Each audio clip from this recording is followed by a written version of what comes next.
Hello bachon, let's see this question. The question says identify whether the given nutrients are absorbed by the active transport, simple diffusion and the facilitated transport.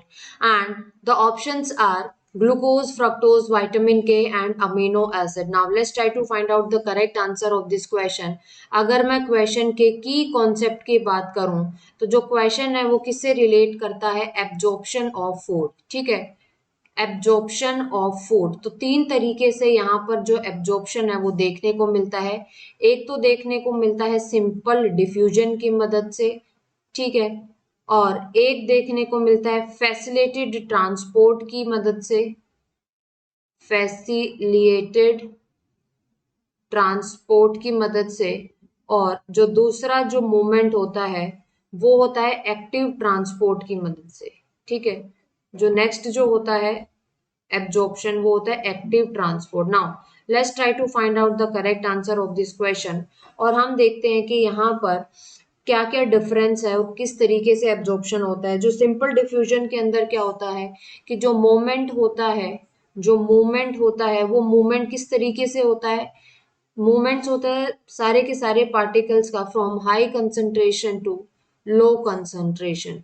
ठीक है, तो जो simple diffusion का मतलब होता है movement of small और lipophilic molecules, और लाइपोफिलिक मॉलिक्यूल्स. ठीक है, मतलब यहाँ पर जो मूवमेंट होता है वो होता है high concentration to low concentration movement होता है. तो यहाँ पर कोई भी energy, no requirement of the energy, क्योंकि जो मूवमेंट हो रही है वो हायर कंसंट्रेशन से लोअर कंसंट्रेशन हो रही है. So no requirement of energy, so no requirement of energy. ठीक है, तो सिंपल डिफ्यूजन में जो एब्जॉर्प्शन है सिंपल डिफ्यूजन का किस किस तरीके से होता है? सिंपल डिफ्यूजन, तो सिंपल डिफ्यूजन यहाँ पर देखने को मिलता है विटामिन के. ठीक है, तो जो विटामिन के का जो एब्जॉर्प्शन है वो किस तरीके से होगा? सिंपल डिफ्यूजन की मदद से होगा. ठीक है, नाउ हम देखते हैं फैसिलिटेटेड ट्रांसपोर्ट. तो फैसिलिटेटेड ट्रांसपोर्ट का मतलब क्या है? यहाँ पर भी मूवमेंट है वो कहाँ से हो रही है? हायर कंसंट्रेशन से lower concentration along the concentration gradient हो रही है.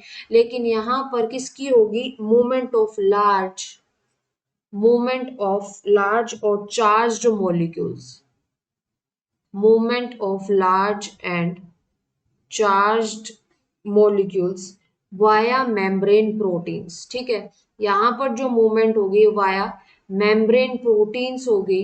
ठीक है, और यहाँ पर जो मूवमेंट हो रही है फैसिलिटेटेड डिफ्यूजन के थ्रू, यानी कि जो एब्जॉर्प्शन होगी वो किस में देखने को मिलेगी? एग्जाम्पल हो गया फ्रक्टोज.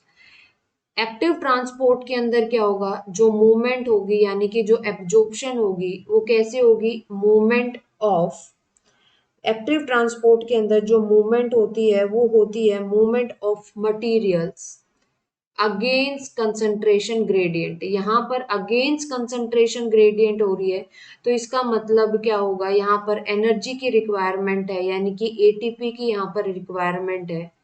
ठीक है, अगेंस्ट कंसंट्रेशन ग्रेडियंट यहाँ पे एनर्जी की रिक्वायरमेंट है. यहाँ पर सिंपल डिफ्यूजन और फैसिलिटेटेड डिफ्यूजन में एनर्जी की रिक्वायरमेंट नहीं थी, लेकिन यहाँ पर एनर्जी की रिक्वायरमेंट है एक्टिव ट्रांसपोर्ट के अंदर. और यहाँ पर देखा गया है कि जो कुछ ग्लूकोज सिंपल डिफ्यूजन से भी एब्जॉर्ब होता है, लेकिन जो कुछ जो ग्लूकोज है वो एक्टिव ट्रांसपोर्ट की मदद से भी एब्जॉर्ब होता है, और जो अमाइनो जो एसिड्स हैं वो एक्टिव ट्रांसपोर्ट की मदद से भी एब्जॉर्ब होते हैं. Now let's try to find out the correct answer of this question. So यहाँ पे हम ग्लूकोज का देखें तो ग्लूकोज हो रहा है आपका एक्टिव ट्रांसपोर्ट की मदद से. ठीक है, यानी कि थर्ड ऑप्शन के अंदर और फर्स्ट ऑप्शन के अंदर ऐसा देखा गया है. और दूसरा फ्रक्टोज हो रहा है आपका फैसिलिटेटेड ट्रांसपोर्ट की मदद से. विटामिन के हो रहा है आपका सिंपल डिफ्यूजन, और जो एक्टिव ट्रांसपोर्ट हो गया amino acid. So the correct answer of this question is option number third is the correct answer. I hope you understood this question very well. Best of luck.